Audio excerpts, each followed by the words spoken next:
L'innovation que vous avez vue aujourd'hui sur mon exploitation, c'est un robot de désherbage autonome.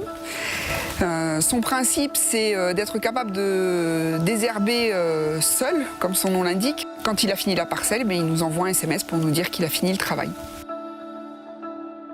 On a rencontré des maraîchers, dont Xavier et Stéphanie Outre, à Belberot, qui nous ont confirmé que le désherbage était bien pour eux prioritaire.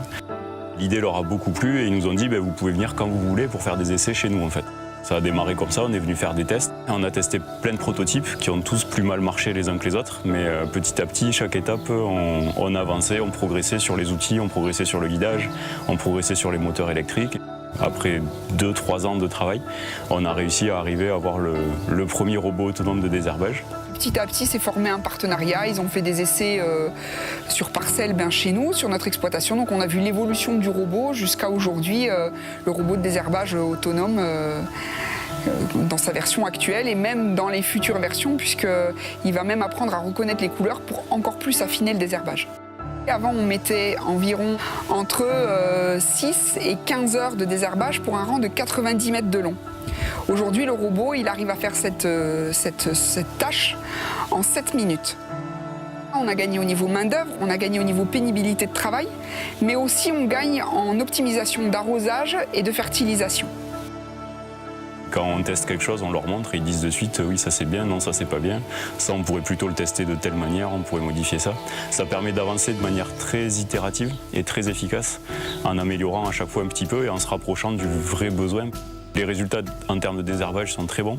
On a encore plein d'idées avec eux pour améliorer autant le guidage que les outils, donc c'est un engin qui progresse tout le temps.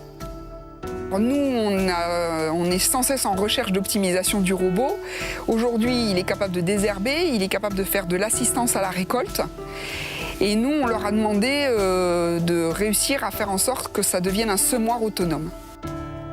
Maintenant, il faut passer à l'étape suivante, avoir un robot plus important qui pourra fonctionner sur des plus grosses parcelles.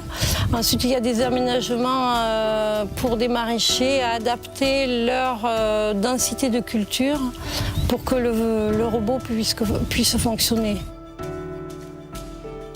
C'est important entre agriculteurs de se rencontrer, parce qu'on est quand même un métier où on est relativement isolé, on est sur nos parcelles, on ne rencontre pas forcément toujours d'autres personnes.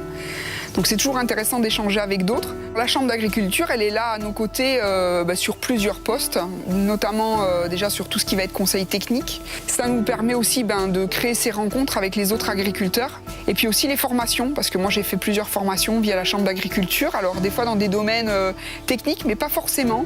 C'est toujours bénéfique et ça nous aide à grandir.